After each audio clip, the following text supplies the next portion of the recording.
welcome to CNN Today. I'm Lynda Kinkade, in for Emma Walker. I can confirm that, and I'm Michael Holmes. We've got a lot to get through this hour, so let's get started. Just a matter of hours, authorities in Hong Kong are set to begin clearing a pro-democracy protest site.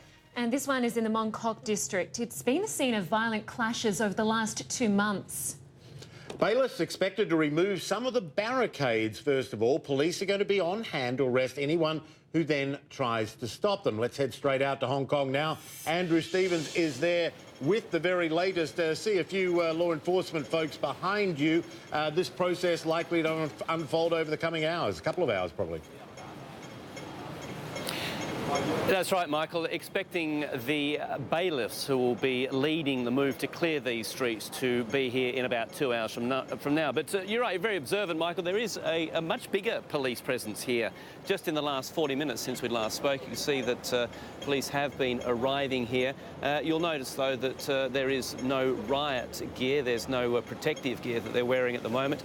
And where they are standing, they're looking down towards the protest site, which is going to be the subject of that clearance. It's a much smaller one. It's one of 2 protest sites down here at Mong Kok. Only about a dozen or so tents. As you can see there, the protesters really just waking up now.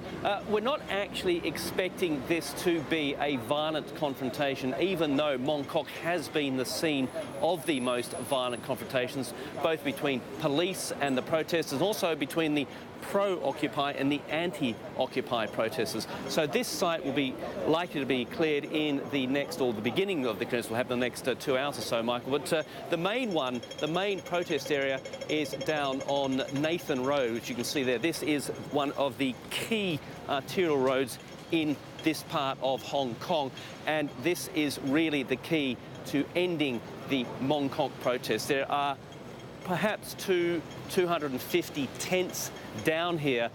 These protesters have been here. Remember, these protests have been going on now for something like 8 weeks. We're into our 9th week now. These protesters say they are staying put.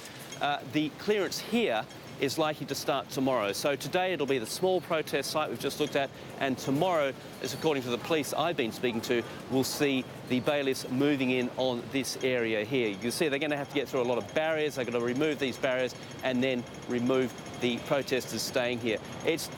What we've been hearing from a lot of these protesters is that they're probably going to leave quite peacefully, that as the police move in, as the bailiffs move in, they will move out. Remember, it's important to note here, this is one of 2 protest areas, and this is not the main protest area for the whole Hong Kong movement. That is in on the other side of the harbour, the central district where the financial heart is. There are thousands of people still there. That will be the key test. That could be where things get nastier as the last and the biggest of the protest sites. Still, at this stage, we've got no indication of when the clearances will start there.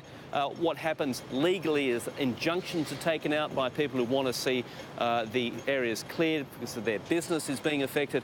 We still don't know what injunctions have been taken. Certainly none at this stage have been approved for that other area. Guys. And the Chinese government has refused to make any concessions to the protesters' demands. From those you've spoken to, are they finding it hard to walk away essentially empty-handed? Well, some are and some aren't. Some will say we're not walking away empty-handed. We have forced an issue onto not only the front pages, the front of the mind here in Hong Kong, but globally about what Hong Kongers want and how they feel they're being treated unfairly in the one country, 2 systems, which is being dominated by what Beijing wants to happen politically here. They are saying we have made this big statement. There is an awareness here. Beijing is on notice. And remember that the students here have been very nimble and very clever in how they've managed to mobilise their people. They can actually walk away today with the threat hanging over authorities here that they can mobilise again tomorrow, making sure that their voices stay heard in this push for more democracy, a broader democratic process here. On the other hand, some will say we're staying because we haven't achieved anything. So it's not a clear, homogenous movement at the moment. It has been splintering for some time now. Some will be content to take away what they've got, what the gains they've made so far. Others will be angry and say we haven't done enough. So still, there is plenty of room, if you like, for more conflict. All right, Andrew, appreciate that. Asian Affairs Editor Andrew Stevens there in Hong Kong.